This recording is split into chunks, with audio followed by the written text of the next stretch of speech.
I recently came across a really interesting tweet that I wanted to spend a couple minutes talking about. Performance coach Steve Magnus, who is both a coach to very high level endurance runners, but also has done a lot of work coaching business people who have performance based responsibilities, like all business people do. He authored a lot of interesting books. He's worked with another guy named Brad Stolberg, and the two of them I think are really an interesting team. But he tweeted about a study that came out recently that was focused on athletic performance, but has natural application to business life.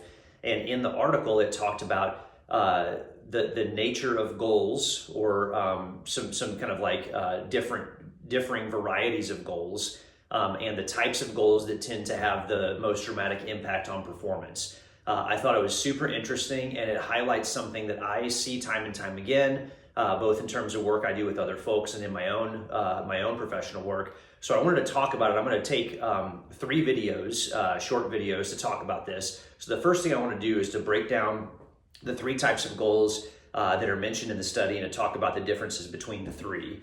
So these are the 3 goals, and this is the hierarchy that the study determined that these goals exist in. So the best types of goals are process goals. Next are performance-based goals. At the bottom are outcome-based goals. Now, incidentally, I'll link the tweet that prompted this video in the description. So if you want to find it and take a look at the study yourself, you can. So what the study found is that outcome-based goals have very little effect on actual performance. Performance goals had a modest effect on performance outcomes, but process goals had a significant effect on performance outcomes. So it sounds like it's worth understanding what the difference is between these 3 goals. So let's talk about that briefly.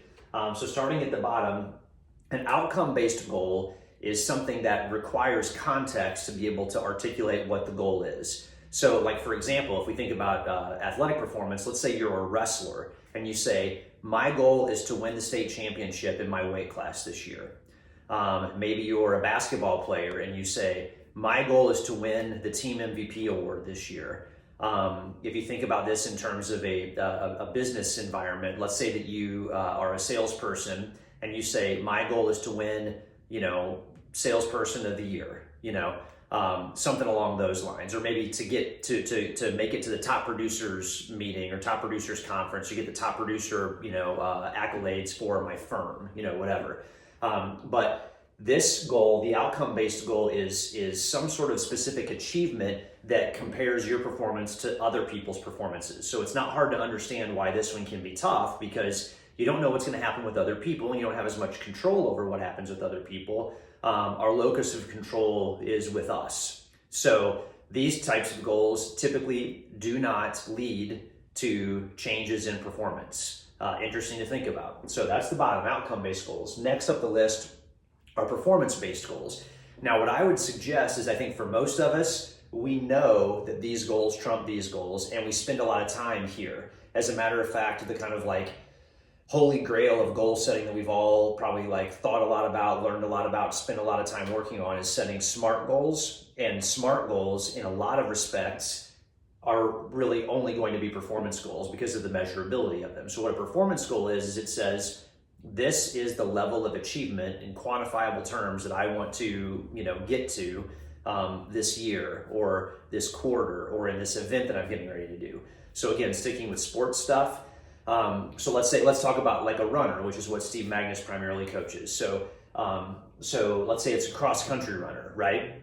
So an outcome-based goal might be, I want to be all conference in cross-country this year. A performance-based goal might be, I want to break 17 minutes in the 5K in cross-country this year. So, and maybe from last year that 17 minutes was roughly the line that you had to kind of stay below if you wanted to be an all-conference runner. So if that's the case, the sub 17 minute goal has a higher likelihood of having a more dramatic impact on your performance than the outcome-based goal.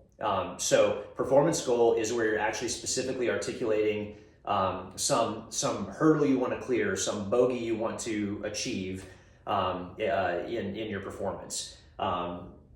So again, sports goal, maybe it's I want to score a certain number of points in a game or for the season. They want to get a certain number of tackles, score a certain number of goals, something along those lines. And then again, in a business context, if we think back to maybe like a salesperson, an outcome-based goal might be, I want to be a top producer. Well, the performance-based goal might be, I want to generate X amount of revenue this quarter or this year. So it's trying to have something that's quantifiable and it's not contingent upon performance of a peer group or of any other person. So that's a performance-based goal. So these goals have actually been shown to have a decent impact on outcomes, but it's only a modest or a moderate one, not a really dramatic one. Whereas process-based goals tend to be quite a bit better. So what's a process-based goal? So a process-based goal in some ways violates some of the stuff that we've heard about in SMART goal setting. It doesn't necessarily have to, but it could. But what a process-based goal tries to do is to identify activities or behaviors that you want to focus on rather than outcomes that you want to focus on, and then focus and create a goal around those activities or those behaviors. So let's go back to the cross-country runner, right? I want to be all conference versus I want to run a 5K under 17 minutes. Well, a process-based goal might be something like, I want to run 600 miles this summer before the cross-country season starts. So the goal there has more to do with the process that sets you up to be able to do the thing that you're hoping to be able to do. So the goal itself is not about the performance thing that you have in mind. It's about the work that it will take to put you in a position to be able to do the performance thing that you have in mind. So how would this translate into business stuff? So let's think again about our salesperson that we talked about earlier, who maybe could have an outcome goal of, I want to be a top producer. Maybe instead they have a performance goal of, I want to achieve a revenue goal of X dollars this quarter or this year.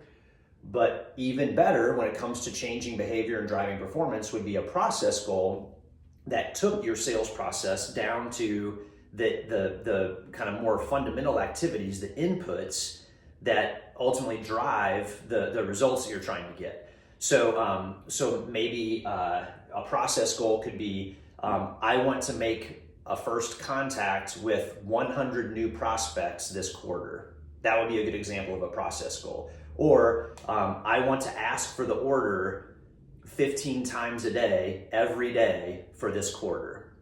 That would be an example of a process goal where you're trying to create a goal that is the process. The process itself is going to be the goal that you're going to try to achieve. And the reason why you come up with the process is because you have some reason to believe that the process that you're working on is the thing that drives the results that you're after. So it's a way to kind of try to get to the root of the thing that you're trying to change, to kind of get to a foundational spot. So that's an explanation of what these three types of goals are, how they relate to each other and how they're different from each other.